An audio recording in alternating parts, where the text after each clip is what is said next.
Hi guys, welcome back to హలేతా queens YouTube channel. So మా అమ్మమ్మ చేత మేమైతే దమ్ బిర్యానీ చేయించుకున్నామన్నమాట. దమ్ బిర్యానీ కోసం ముందుగా పీసెస్ని పెరుగుతో, పసుపు, కారం అండ్ లెమన్ జ్యూస్తో బాగా మిక్స్ చేసుకోవాలన్నమాట. సో ఆఫ్టర్ మిక్సింగ్ మనం మసాలా పట్టుకోవాలి కాబట్టి ఆ మసాలాకి అవసరమైన వస్తువులు ఫస్ట్ అయితే తెల్లగడ్డ తర్వాత అల్లం. సో అల్లం తెల్లగడ్డ పేస్ట్ బాగా గ్రైండ్ చేసుకుంది.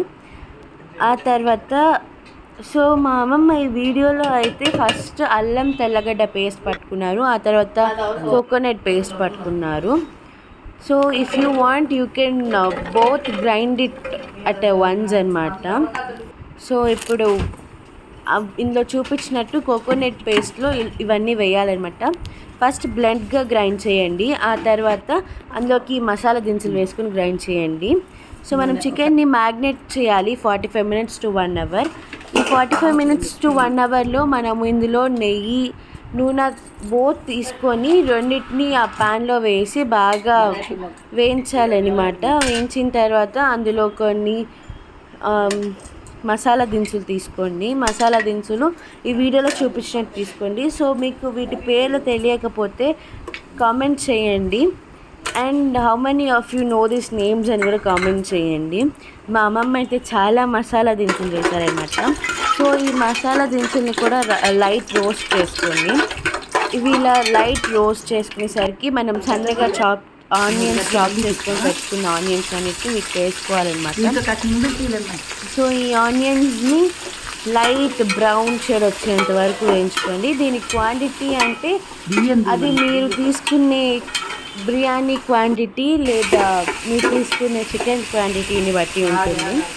సో మా అమ్మమ్మ అయితే 2 cups ఆఫ్ ఆనియన్స్ వాడారు. సో మా అమ్మమ్మ వాటిని బ్రౌన్ షేడ్ వచ్చేంత వరకు వేయించారనమాట. సో ఆ ఆనియన్స్ అనేవి వీడియోలో ఉన్న కలర్లో రావాలి. ఆ తర్వాత కరివేపాకు, కొత్తిమీర వేసుకొని మ్యాగ్నేట్ చేసిన చికెన్ని ఇందులో వేసుకోవాలన్నమాట. ఆ తర్వాత మా అమ్మమ్మ కొబ్బరి పేస్ట్ యాడ్ చేశారు. ఆ తర్వాత పచ్చిమిర్చి యాడ్ చేశారు. సో దీన్ని మొత్తం ఇలా నీట్గా కలుపుకున్న తర్వాత ధనియాల పొడి వేశారనమాట. ఆ ధనియాల పొడిని బాగా మిక్స్ చేశారు. ఇది బాగా వేగిన సమయానికి మీరు వాటర్ తీసుకోండి. 1 glass ఆఫ్ రైస్కి 1.5 glass ఆఫ్ వాటర్గా తీసుకున్నారు మా అమ్మమ్మ. సో మీరు తీసుకునే క్వాంటిటీని బట్టి మీరు అది యాడ్ చేసుకోవచ్చు. సో మా అమ్మమ్మ అయితే ముందే కెటిల్లో వాటర్ పెట్టి ఇలా వేసుకున్నారు కాబట్టి అది తొందరగా అయిపోయింది. ఆ తర్వాత నీళ్ళు బాగా మరిగిన తర్వాత వాటిలో రైస్ వేసేసుకున్నారు మా అమ్మమ్మ.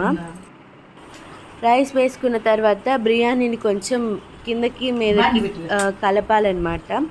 So it will be that you can check your rice అనమాట. ఆ తర్వాత దమ్ పెట్టారు. అండ్ ఇక్కడ అయితే మా అమ్మమ్మ ఎగ్స్ పెట్టారు కదా వీడియోలో. సో ఎగ్స్ అనేవి అది ఆప్షనల్ అనమాట. If you want you can, లేకపోతే అది వదిలేయచ్చు. ఆ తర్వాత లెమన్ జ్యూస్ని యాడ్ చేసుకొని మూత పెట్టేశారు. సో దీనికి దమ్ పెట్టడానికి మా అమ్మమ్మ ఒక చపాతీ ప్యాన్ తీసుకొని స్టవ్ మీద పెట్టి ఆ చపాతీ ప్యాన్ మీద ఈ ఇడ్లీ పాత్రను పెట్టుకున్నారనమాట. సో ఇక్కడైతే బిర్యానీ రెడీ మనకి. దాని మీద కొంచెం కరివేపాకు, కొత్తిమీర గార్నిష్ చేసి ప్లేట్లో సర్వ్ చేసుకుంటే చాలా బాగుంది మాకు. మీరు కూడా చేసుకొని టేస్ట్ చెప్పండి. Bye guys.